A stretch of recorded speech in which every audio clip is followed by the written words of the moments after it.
rekomendasi program grup penggerak modul 1 tentang budaya positif dan nilai-nilai kebijakan universal. Saya berdiri di sini bukan berarti paling bisa, paling tahu. Ini hanya share pengalaman setelah mendapat pendidikan guru penggerak selama kurang lebih 1 bulan.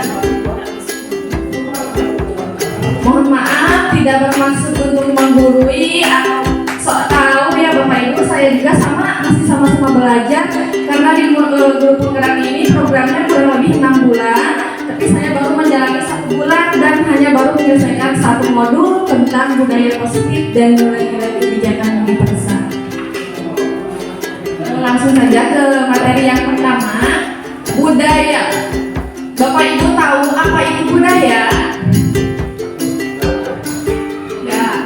Ya, budaya ini merupakan hasil cipta karya karsa manusia yang dihasilkan dengan pemikiran atau akal. Sedangkan positif itu merujuk pada nilai-nilai kebaikan yang mana? Tentunya kebaikan yang bersifat perilaku. Dan budaya positif yang hendak diwujudkan di sini adalah budaya positif di lingkup pendidikan, karena kita sebagai tenaga pendidik yang mendidik anak di sekolah. Kemudian nilai-nilai kebajikan universal. Nilai ini adalah suatu ukuran, patokan, atau harapan, atau hal-hal yang diharapkan, dicita-citakan untuk bisa terwujud secara umum.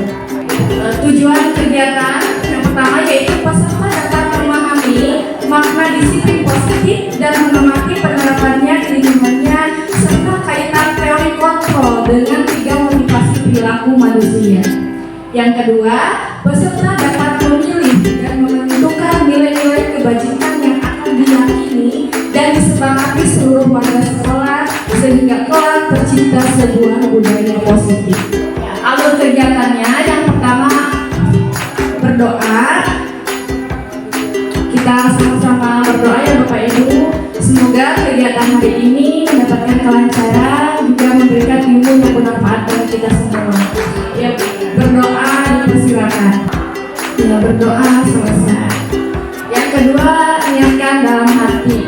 Yang niatkan kalau kita datang ke sini itu untuk mendapatkan ilmu atau pengetahuan baru, niatkan diri secara ikhlas dan fokus untuk melaksanakan kegiatan hari ini dan tetap bahagia. Jangan lupa bahagia. Kesepakatan kelas, peserta aktif dalam menyampaikan pendapat. Kemudian jika ada yang bertanya angkat tangan, HP mau kegiatan kecuali jika dalam keadaan penting. Sepakat Bapak Ibu untuk kesepakatan kelasnya? Sepakat. Tambahan jika Bapak Ibu hendak makan atau minum enggak diperbolehkan, kita santai saja ya Bapak Ibu. Kemudian mengisi tugas mandiri dan yang terakhir doa dan penutup. Sebelumnya kita akan bermain cobalah buka. Mau naruh dibuka nak? Kita cobalah buka, berkelompok ya Bapak Ibu, 2 orang, rekan A dan rekan B. Sudah ya, sudah ada kelompoknya. Ya, silakan untuk yang A, kepalkan tangannya, boleh tangan kiri ataupun tangan yang kanan. Yang A, rekan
dengan kesalahan dibuka yang dibuka dari sama membuka.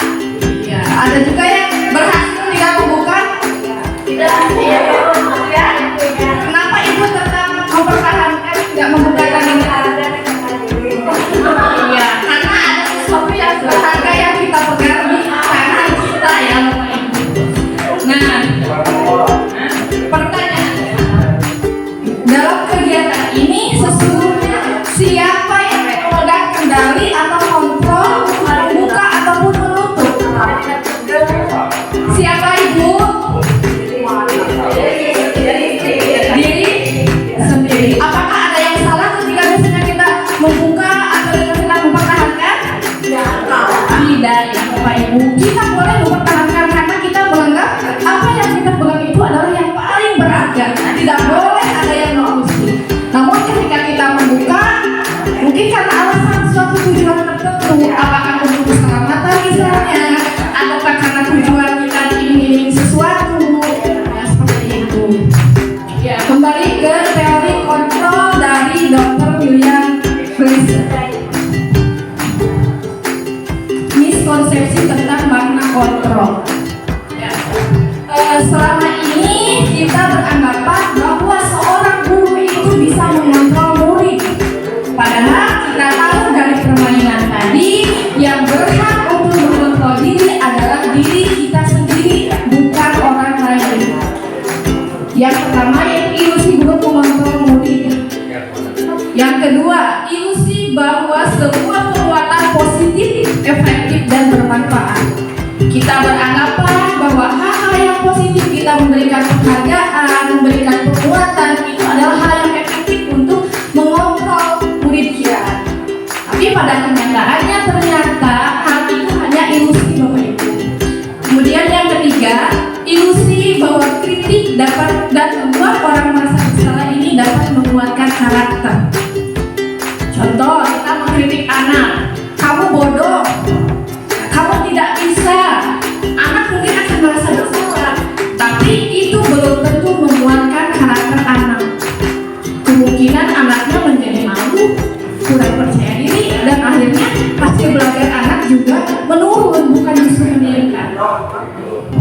Yang keempat, ilusi bahwa orang dewasa memiliki hak untuk memaksa. Pada kenyataannya tidak, karena tadi setiap individu punya kemampuan untuk mengontrol diri, tidak bisa dipaksa. Kita memaksa anak untuk pandai membaca, pandai menghitung, tapi jika anak tidak punya kemauan, kita juga tidak bisa memaksa. Nah, potensi anaknya misalnya belum berkembang, juga kita tidak bisa memaksa untuk anak mempunyai kemampuan tertentu. Nah, ini menurut bagaimana seseorang bisa berubah dari paradigma stimulus respon kepada pendekatan teori kontrol menurut Stephen R. Covey. Beliau berpendapat bahwa bila kita ingin membuat kemajuan perlahan, sedikit-sedikit ubahlah sikap dan perilaku Anda. Namun, bila kita ingin memperbaiki cara-cara utama kita, maka kita perlu mengubah kerangka acuan kita. Ubahlah bagaimana Anda melihat dunia, bagaimana Anda berpikir mengenai tentang manusia. Ubahlah paradigma Anda, skema pemahaman dan penjelasan aspek-aspek tertentu tentang realitas. Perkuliahan sebelumnya, di pendidikan sebelumnya, kita sudah tahu mengenai teori stimulus respon ya Bapak Ibu dalam teori belajar. Ketika kita memberikan rangsangan, maka kita berharap respon yang diberikan itu sama dengan rangsangan yang diberikan. Tapi berbeda dengan teori kontrol. Teori kontrol meyakini bahwa semua rangsangan atau stimulus yang kita berikan belum tentu memberikan respon yang sama. Ketika si anak, misalnya si A, diberikan pengetahuan bahwa budaya ini adalah A, misalnya budaya ini adalah hasil cipta karsa manusia, belum tentu anak juga akan berpendapat seperti itu. Kemungkinan anak memberikan jawaban A, B, C sampai dengan Z yang betul. Perubahan dari paradigma stimulus respon ke teori kontrol. Nah, menurut teori stimulus respon, realitas atau kebutuhan kita itu sama. Sedangkan menurut teori kontrol, realitas atau kebutuhan kita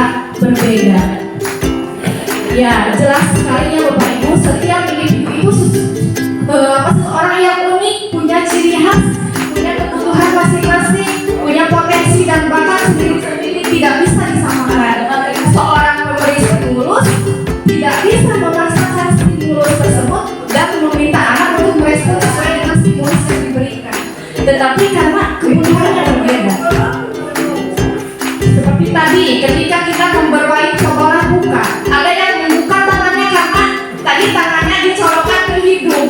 Nah, berarti kan karena nggak mau kan apa tangannya dicolokkan ke hidung dan jijik ya seperti itu geus. Nah, karena kebutuhan kita berbeda, tujuan kita berbeda. Yang kedua, semua orang melihat hal yang sama. Dan menurut teori kontrol, setiap orang memiliki gambaran yang berbeda.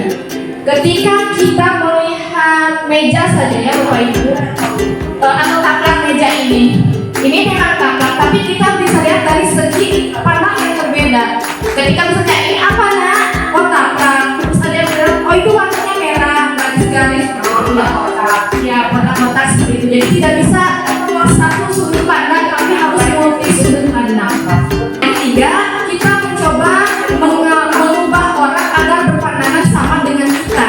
Sedangkan menurut teori kontrol, kita itu berusaha memahami pandangan orang lain tentang dunia.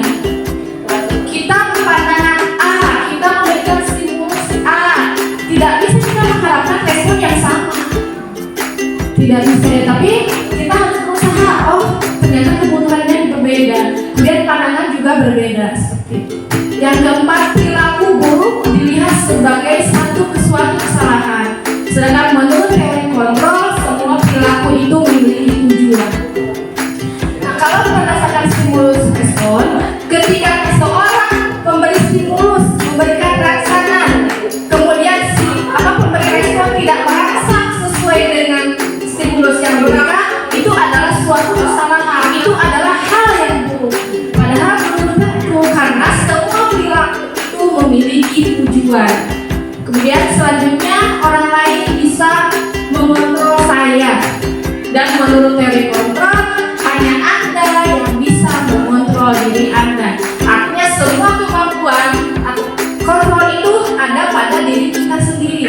Sekalipun ada gempuran dari yang lain, ada tekanan dari sama sini, tapi kalau kontrol kita kuat, tidak ingin membuka tangan kita, ya tidak bisa dibuka. Kemudian pemaksaan ada pada saat bujukan gagal. Ya, kemudian kolaborasi dan konsensus menciptakan pilihan-pilihan yang baru. Kalau menurut stimulus respon, ketika kita sudah melakukan penolakan, rayuan dengan cara yang halus tapi gagal, maka berubahlah jadi yang bersifat pemaksaan, mengintimidasi, kekerasan baik fisik ataupun verbal.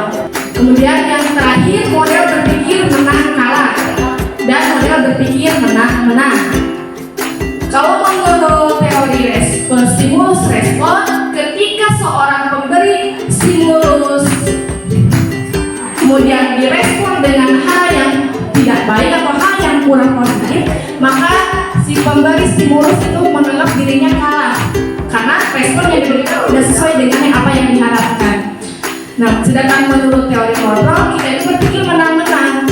Bagaimana menang-menang itu? Kita berikan stimulus A, kemudian dijawab dengan B, itu adalah kita sama-sama menang karena memberikan pendapat dengan cara pandang dan tujuan yang berbeda. Yaitu mengenai makna disiplin, tentang bagaimana kita berperilaku, mengapa kita melakukan segala sesuatu, dan apakah kita melakukan sesuatu karena adanya dorongan dari lingkungan atau ada dorongan dari yang lain. Coba saya ingin bertanya ya Bapak Ibu, kira-kira apa yang melatar belakangi Ibu Bapak dan hadir di tempat ini? Udah ada. Karena ada. Selain itu ada lagi. Selain akan dapat undangan mencari ilmu, ada lagi. Apa bukan? Silaturahmi. Orang mau dipaksa untuk hadir. Ya. Tentu ketika kita melakukan suatu aktivitas, tentu ada tujuan. Kenapa kita bisa hadir di sini? Kenapa kita melakukan aktivitas itu? Entah itu karena kita mengharapkan sesuatu, misalnya ya karena ingin tahu, atau karena dipaksa untuk hadir, ataupun karena ingin takut akan hukuman. Dorongan, baik itu dorongan intrinsik ataupun dorongan ekstrinsik. Atau tiga teori motivasi kenapa seseorang melakukan suatu aktivitas atau melakukan suatu kegiatan kegiatan ada 3. Yang pertama, karena kekhawatiran atau ketakutan akan mendapatkan hukuman. Yang kedua, karena ingin mendapatkan suatu penghargaan, baik itu pujian ataupun hadiah. Kemudian yang ketiga, karena menginginkan diri untuk berperilaku seperti apa yang orang harapkan, dan karena mencintai diri kita sendiri. Itulah 3 teori motivasi. Tujuan pembelajarannya Bapak Ibu, peserta dapat menjelaskan dan menganalisis teori motivasi dan motivasi intrinsik yang dituju serta menerapkannya dalam kehidupan sehari-hari di lingkungannya. Kemudian yang kedua, peserta dapat menjelaskan konsep hukuman dan penghargaan dan konsep pendekatan restitusi. Yang ketiga, peserta dapat melakukan pengamatan dan peninjauan atas praktik penerapan konten-konten tersebut di lingkungannya sendiri. Refleksi diri Bapak Ibu ya, bagaimana kita sudah berperilaku, apakah perilaku kita sudah baik? Insya Allah ya sudah baik Bapak Ibu. Kemudian mengapa kita melakukan segala sesuatu? Apakah kita melakukan sesuatu karena adanya dorongan dari lingkungan atau dorongan dari orang lain? Mungkin bisa saja itu bisa jadi karena dorongan dari orang lain. Dan bagaimana menurut Anda? Pernahkah Anda melakukan sesuatu untuk mendapatkan senyuman dari orang lain? Pernah ya, Bapak atau Ibu penginginan sarang suami di bumi. Satu aja kan pasti kenalan lewat senyuman dulu ya. Ya berbagai macam cara untuk mendapatkan suatu keinginan atau untuk mendapat hadiah. Pernah melakukan sesuatu untuk dapat hadiah? Nah, kita contohnya kemarin gerak jalan ya, ada door prize. Tunggu sampai akhir karena ingin dapat hadiah. Ya. Kemudian untuk mendapatkan uang. Pernah. Apa kira-kira alasan lain orang melakukan sesuatu selain untuk dapat hadiah, senyuman ataupun uang? Ada tujuan lain? Ujian. Terus tadi karena takut dihukum. Yang motivasi perilaku manusia sudah tadi kita bahas sebelumnya, untuk menghindari ketidaknyamanan atau hukuman. Yang kedua, untuk mendapatkan imbalan atau penghargaan dari orang lain. Dan yang ketiga, untuk menjadi orang yang mereka inginkan dan menghargai diri sendiri dengan nilai-nilai yang mereka percaya. Mari kita coba dibuka di panel yang kedua. Ini kasusnya IPA kurang menguasai pelajaran matematika, sehingga pada saat pelajaran tersebut berlangsung dia lebih banyak berdiam diri atau menggambar di buku pelajarannya.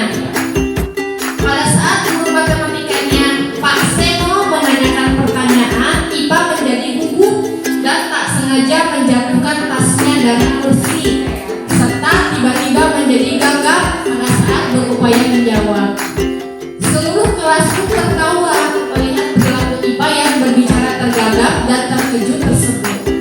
Pak Seno pada saat itu membiarkan teman-teman IPA menertawakan IPA yang tergagap dan malu luar biasa, dan malahan Pak Seno ini meminta IPA untuk maju ke depan dan berdiri di depan kelas sambil menunjuk hidungnya karena tidak bisa menjawab pertanyaan dari Pak Seno. Kelas makin gaduh dan anak-anak pun tertawa melihat IPA di depan kelas memegang ujung hidungnya. Di limpahannya tadi, menurut Ibu, apakah setuju dengan tindakan Pak Seno terhadap IPA?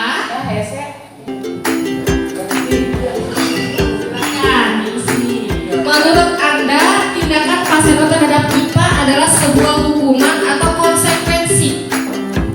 Mengapa? Hanya diisi nomor 1 dan 2 saja Ibu. Untuk nomor selanjutnya itu nanti ada kasus yang kedua. Dan sudah selesai.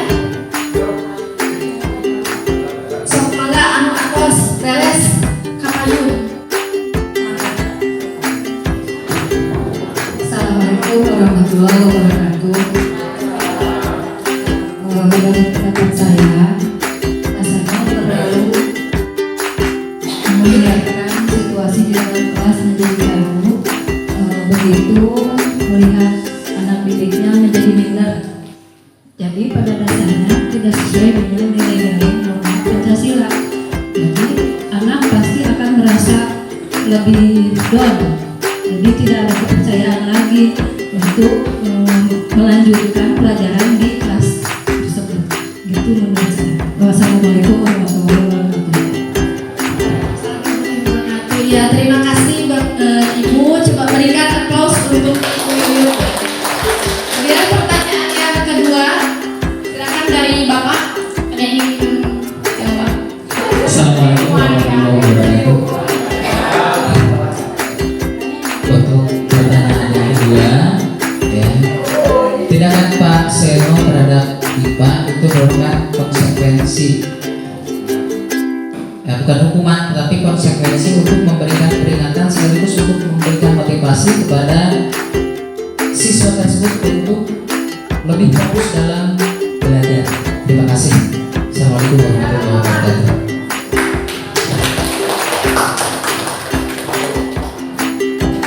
Menurut pendapat saya, tindakan Pak Seno yaitu menemui IPA yaitu merupakan salah satu hukuman, Bu. Karena dengan tidak ulangi ya, Bu, dan tidak seharusnya misalnya seorang guru itu seandainya guru mendapatkan kesalahan tidak boleh melakukan hal tersebut karena anak akan lebih down lagi, Bu. Itu. Benar sekali ya Bapak Ibu, jawabannya sudah tadi didengarkan dari kedua jawaban tersebut. Memang apa yang dilakukan oleh pasien itu adalah sesuatu yang kurang tepat. Itu justru bukan memberikan motivasi untuk siswa, tapi kebalikannya. Siswa jadi down, dia malu, kurang percaya diri. Terus kan mau diajar dari iya kan gitu. Ujung-ujungnya tidak ingin sekolah. Dan itu merupakan salah satu contoh dari hukuman. Bukan konsekuensi. Kalau hukum jelas itu hukuman karena apa? Fisik, dia menggunakan fisik kan, Pak. Tadi siswanya berdiri di depan kelas dengan memegang ibu, dipermalukan seperti itu adalah contoh dari hukuman. Berbeda dengan konsekuensi apalagi restitusi. Itu perbedaan antara hukuman, konsekuensi dan restitusi. Hukuman ini memang fungsinya untuk mendisiplinkan ibu bapak. Namun perbedaannya pertama, hukuman itu sesuatu yang menyakitkan. Yang menyakitkan entah itu baik secara psikis atau fisik, itu hukuman sifatnya menyakitkan. Tidak mungkin ada hukuman yang tidak menyakiti orang lain. Kemudian tidak nyaman untuk murid atau anak untuk jangka waktu yang panjang. Dalam jangka waktu pendek, tadi IPA merasa dia malu dan tidak percaya diri. Dalam jangka panjangnya tadi tidak minder, tidak ingin bersekolah. Itu adalah akibat dampak jangka panjangnya. Hukuman korban mendapatkan keadilan. Tidak ya? Korban tidak mendapatkan keadilan kalau di posisi seperti ini. Ya, justru malah dipermalukan. Kemudian perilaku pasif agresif juga meningkat.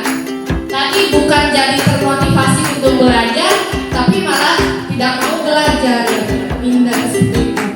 Kemudian sistem tidak akan berjalan bila murid tidak takut berlaku hanya pada sebuah institusi, tidak berlanjut pada kehidupan nyata, dan peraturannya adalah kamu harus. Nah, kalau hukuman itu secara searah, jadi guru berikan hukuman kamu harus ini harus itu, ketika tidak melaksanakan itu dia dihukum. Nah, itu adalah salah, itu adalah keliru ya Bapak Ibu.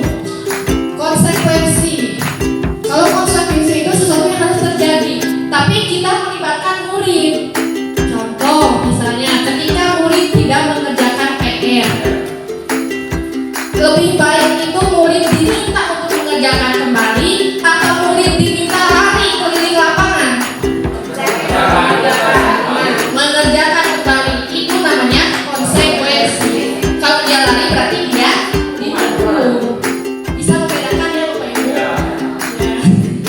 Kemudian tidak nyaman untuk murid untuk jangka waktu pendek, dan korban bisa diabaikan, murid dibuat tidak nyaman.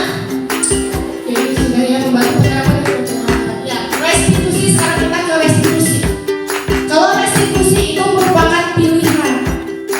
Jadi ketika anak melakukan kesalahan, kita berbicara dulu, mengklarifikasi dulu apa. Nah, alasan apa itu? Apa alasannya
Dan hukuman yang diberikan bisa berupa fisik maupun psikis.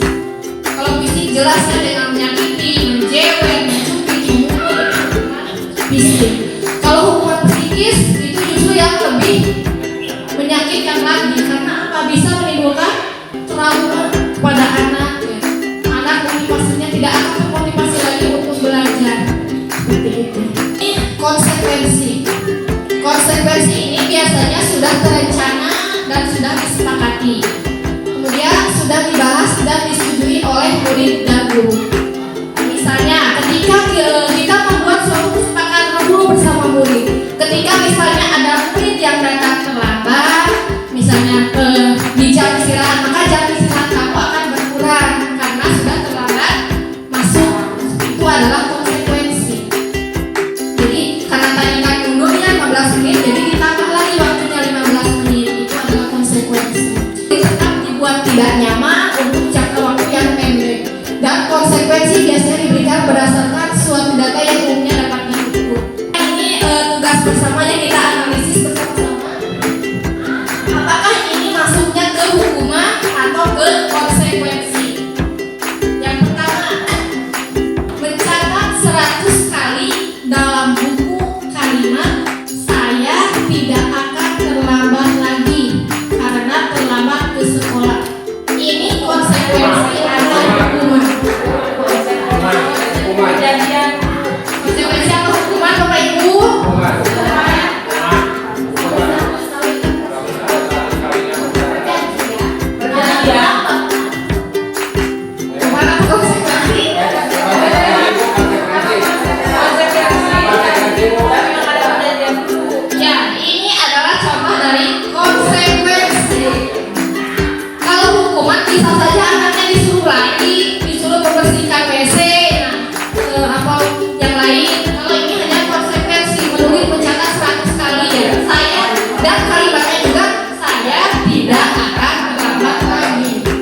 selesai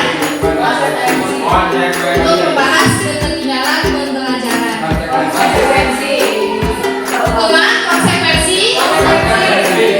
Konsekuensi kalian tidak atau terlambat 15 menit maka jam pelajaran ditambah 15 menit. Sekarang jika misalnya satu pertanyaan lagi, anak terlambat 15 menit pada pembelajaran PJOK dan anak diminta untuk lari 2 keliling mengelilingi lapangan basket. Konsekuensi atau hukuman? Ya, itu konsekuensi karena sesuai dengan pelajaran olahraga kendara ya, fisik. Itu sebagai pemanasan untuk anak. Yang hebatnya Bapak Ibu, tepuk tangan. Apa keyakinan kelas? Mengapa tidak peraturan kelas saja? Apa bedanya keyakinan kelas dengan peraturan kelas?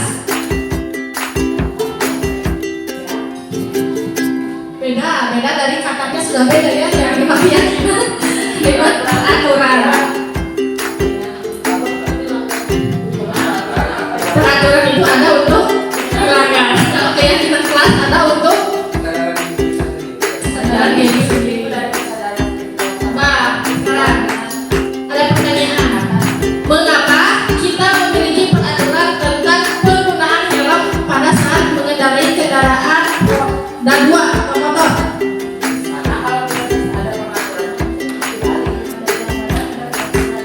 Nah, terkait aturan mengendarai motor pakai helm.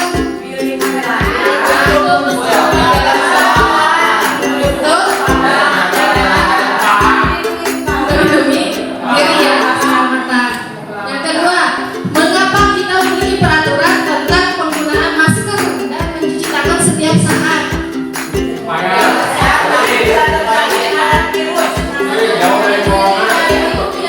Ya, masih dari virus, menjaga virus supaya tidak terkontaminasi oleh virus. Nah, keyakinan yang itu nilai-nilai kebajikan universal yang disepakati secara tersirat dan tersurat lepas dari latar belakang suku, negara, bahasa maupun agama. Kurang tadi kita menggunakan helm karena tujuannya untuk keselamatan diri, bukan hanya kita ada siap razia misalnya. Padahal di balik itu adanya peraturan penggunaan helm adalah untuk menjaga keselamatan diri. Sama dengan kasusnya menggunakan masker dan mencuci tangan, itu juga sama untuk menjaga keselamatan diri kita dari terkontaminasi penyakit ataupun virus. Itu adalah keyakinan. Kalau peraturan tadi, ya peraturan ada untuk dilanggar. Kita menggunakan helm karena takut dirazia, menggunakan masker dan mencuci tangan karena takut dirazia. Itu adalah peraturan. Tapi kalau keyakinan itu timbul dari diri kita sendiri. Oh, udah gak gunakan helm, mencuci tangan untuk keselamatan diri, menjaga kesehatan kita. Bukan karena ada dorongan atau paksaan ataupun hukuman dari pihak yang lain. Apa menciptakan program kebajikan? Tadi ada beberapa nilai kebajikan yang harus kita kembangkan di sekolah berkaitan dengan profil pelajar Pancasila yang ada 6. Beriman dan bertakwa kepada Tuhan Yang Maha Esa dan berakhlak mulia, kemudian mandiri, bernalar kritis, berkebinekaan global, kreatif, dan gotong royong. Nah, inilah keyakinan kelas yang harus kita kembangkan. Bagaimana caranya kita membuat keyakinan kelas yang bisa mewujudkan karakter profil pelajar Pancasila. Tahapannya yang pertama, lihat daftar kebajikan yang telah dipelajari, kemudian tentukan nilai-nilai kebajikan yang ingin dijadikan surat pendapat dalam kelompok, kemudian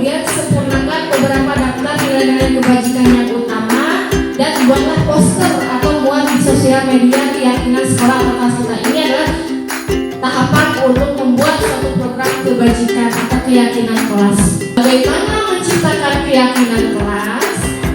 Kita tahu keyakinan kelas ini bersifat lebih abstrak daripada peraturan dan lebih rinci dan konkret. Contoh, ada peraturan rapikan buku setelah digunakan. Itu adalah aturan. Kalau kita membuat keyakinan kelasnya menjadi seperti apa?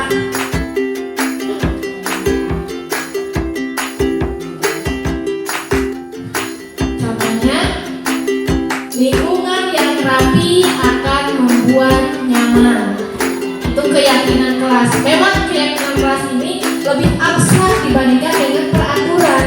Kalau peraturan itu lebih detail ya, lebih konkret, langsung ke tujuan seperti itu. Tapi kalau keyakinan kelas ini masih global. Yang kedua, keyakinan kelas berupa pernyataan universal. Kemudian pernyataan keyakinan kelas senantiasa dibuat dalam bentuk positif. Contoh, jangan berlarian di koridor sekolah. Itu adalah peraturan atau pernyataan yang bentuknya negatif ya, karena diawali dengan kata jangan. Bagaimana kalau dirubah jadi positif? Pernyataan positif.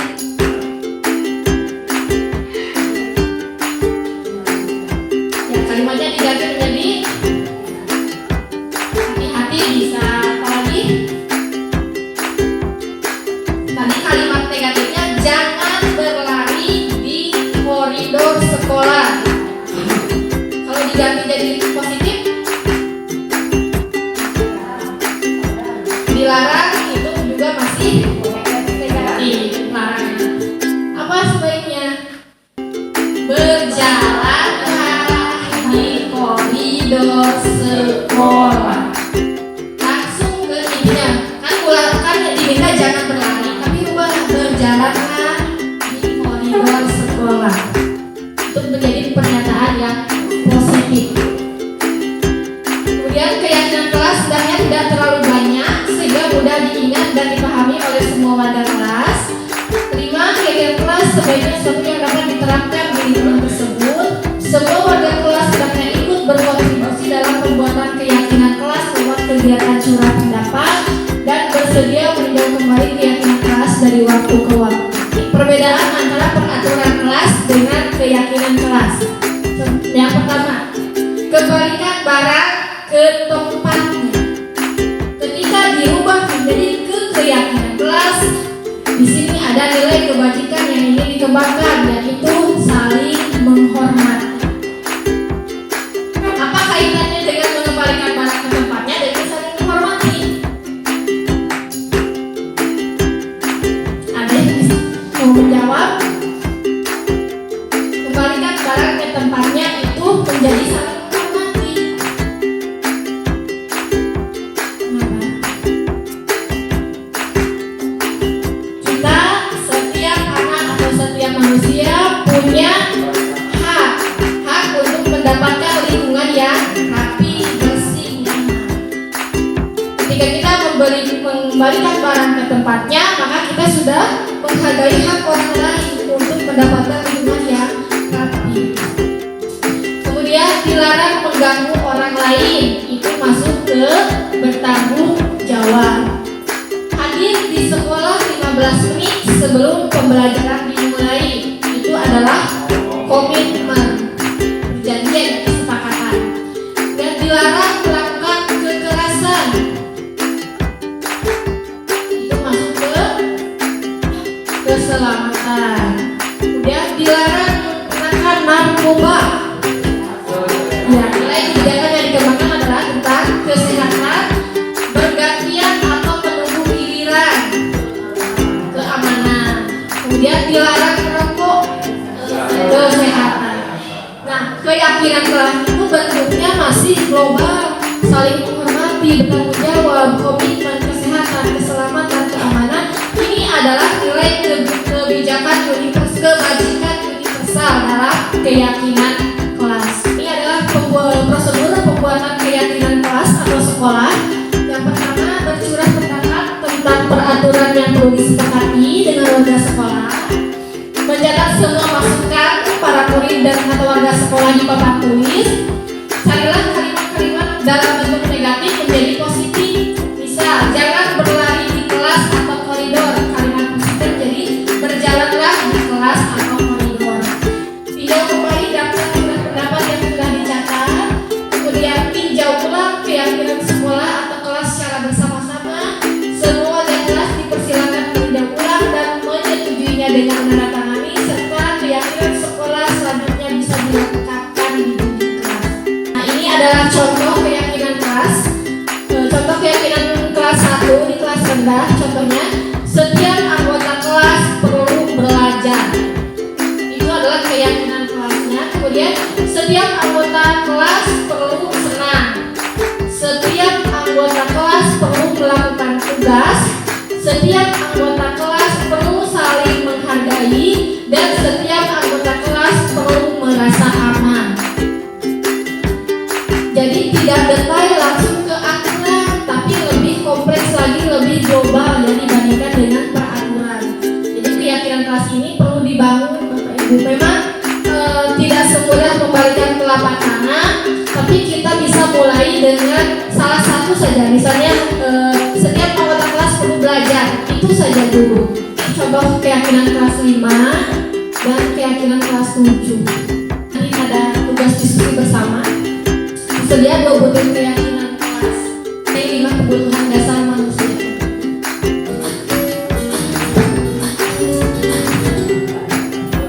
Salam dan bahagia Ibu dan Bapak guru hebat.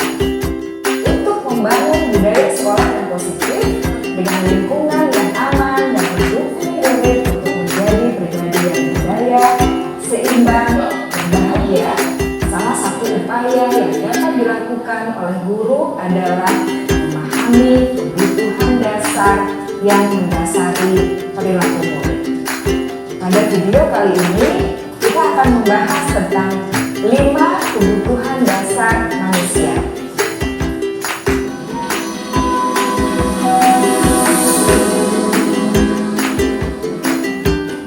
Ki Hajar Dewantara dalam salah satu kutipannya menyatakan, kita ambil contoh perbandingannya dengan hidup tumbuh-tumbuhan.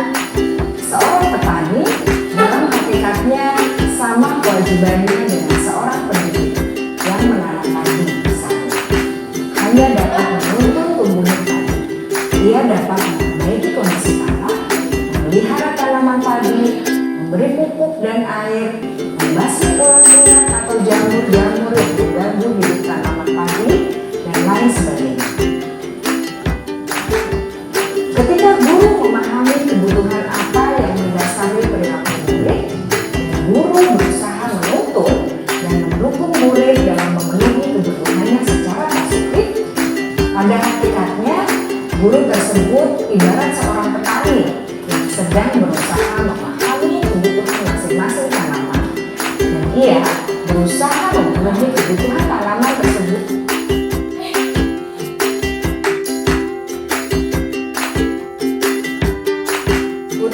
Dan dapat tumbuh subur dan maksimal. Dr. William Glasser, seorang psikiater dari Amerika Serikat, menyatakan bahwa seluruh tindakan manusia memiliki tujuan tertentu, yaitu memenuhi kebutuhan dasarnya. Ketika kelima kebutuhan dasar telah terpenuhi secara memadai, maka murid akan tumbuh dengan seimbang dan bahagia. Sebaliknya, ketika kebutuhan dasar tidak terpenuhi dengan baik, maka seseorang akan mengalami emosi negatif seperti bosan, sedih, dan kecewa. Bahkan, mereka dapat melakukan perbuatan yang bertentangan dengan nilai-nilai kebajikan atau melanggar peraturan. Dengan kata lain, perilaku buruk seseorang biasanya adalah respons dari kebutuhan yang tidak terpenuhi.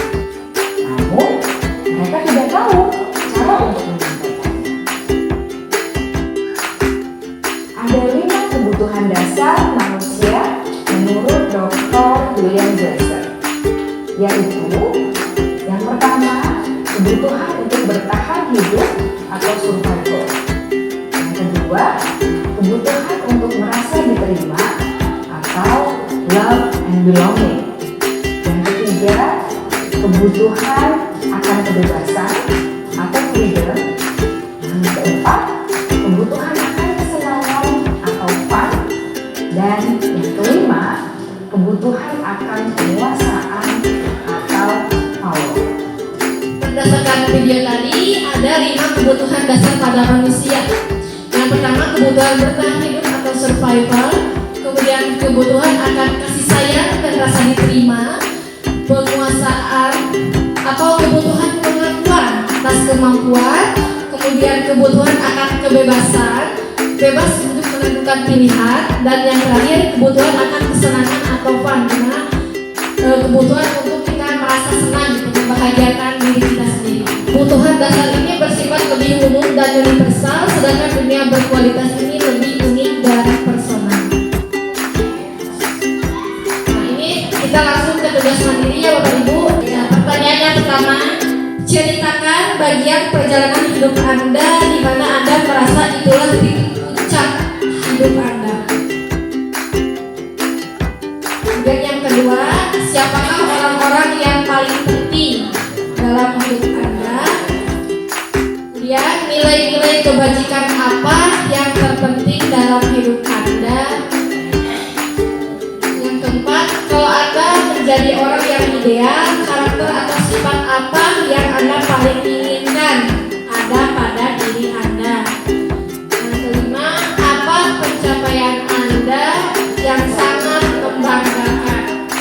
Ideal tadi yang sebagai manajer, kita bisa menggunakan pendekatan segitiga restitusi.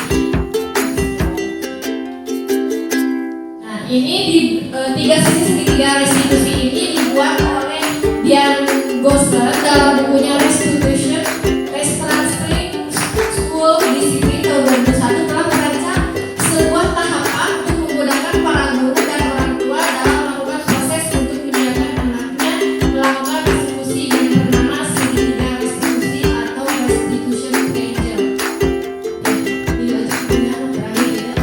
Tentang segitiga restitusi.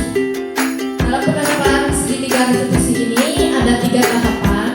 Yang pertama yaitu menstabilkan identitas yang memiliki segitiga bagian atas yang membentar. Kemudian yang kedua, validasi tindakan yang salah. Dan yang terakhir, menanyakan keyakinan. Dalam menstabilkan identitas ini, kita bisa memberikan pertanyaan kalau kita ingin menjadi reflektif, maka kita harus meyakinkan si anak dengan cara mengatakan kalimat-kalimat berikut ini. Contohnya, berbuat salah itu tidak apa-apa. Kemudian, tidak ada manusia yang sempurna. Saya juga pernah melakukan kesalahan. Kita bisa menyelesaikan ini. Bapak atau Ibu tidak tertarik mencari siapa yang salah, tapi Bapak ingin mencari solusi dari permasalahan ini. Kamu berhak merasa begitu. Kemudian, apakah kamu sedang menjadi teman yang baik buat dirimu sendiri? Nah, kemudian validasi tindakan yang salah. Kalimat-kalimat yang mungkin terdengar asing yaitu bisa dikatakan dengan nada tanpa menghakimi atau akan memvalidasi kebutuhan mereka. Contoh, padahal kamu bisa melakukan yang lebih buruk dari ini ya. Kamu pasti punya alasan mengapa melakukan hal itu. Kemudian kamu patut bangga pada dirimu sendiri karena telah melindungi sesuatu yang penting buatmu. Kemudian kamu boleh mempertahankan sikap itu, tapi kamu harus menambahkan sikap yang baru. Dan sisi yang ketiga itu menanyakan keyakinan atau belief. Nah, pertanyaan yang bisa diajukan itu dihubungkan dengan keyakinan anak ataupun keyakinan kelas. Artinya, apa yang kita percaya sebagai kelas atau keluarga, kemudian apa nilai-nilai umum yang kita telah sepakati, dan apa bayangan kita tentang kelas yang ideal, serta kamu mau jadi orang yang seperti apa. Ada studi kasus ya Bapak Ibu, skripnya menjawab link Parlen, ini ada kasusnya. Saya tidak tampil Bapak Ibu. Ini mangga biasa dibuka di grup, itu adalah skripnya. Ada Pak kemudian Mario dan Adi. Ada contoh percakapan mengenai pelaksanaan segitiga restitusi. Posisi kontrol, posisi mana yang diperhatikan oleh Pak Joko ya, oleh guru. Tadi posisi kontrol itu ada 5. Yang pertama sebagai penghukum, kemudian pembuat merasa bersalah, dan sebagai teman, kemudian sebagai pemantau, dan yang terakhir sebagai manajer. Nah, dari kelima itu kira-kira yang dilakukan Pak Joko ini posisi yang mana?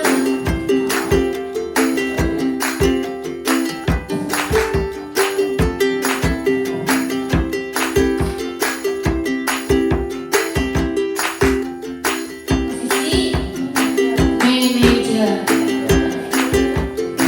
Karena dia Pak Joko ini merefleksikan dulu keyakinan kelas daripada siswanya. Pertanyaan yang pertama, kira-kira sesuai prinsip restitusi apa yang akan dilakukan Mario dan Adi untuk memperbaiki kesalahan mereka pada Ibu Dina? Ini ada yang menjawab dengan meminta maaf, kemudian memberikan pertanyaan tentang permasalahannya, memberikan pengertian tentang kelas yang ada, tentang keyakinan kelas yang ada di kelas, menyadari kesalahan dan memperbaikinya dengan meminta maaf ya teman-teman, dan berjanji tidak akan mengulangi kembali.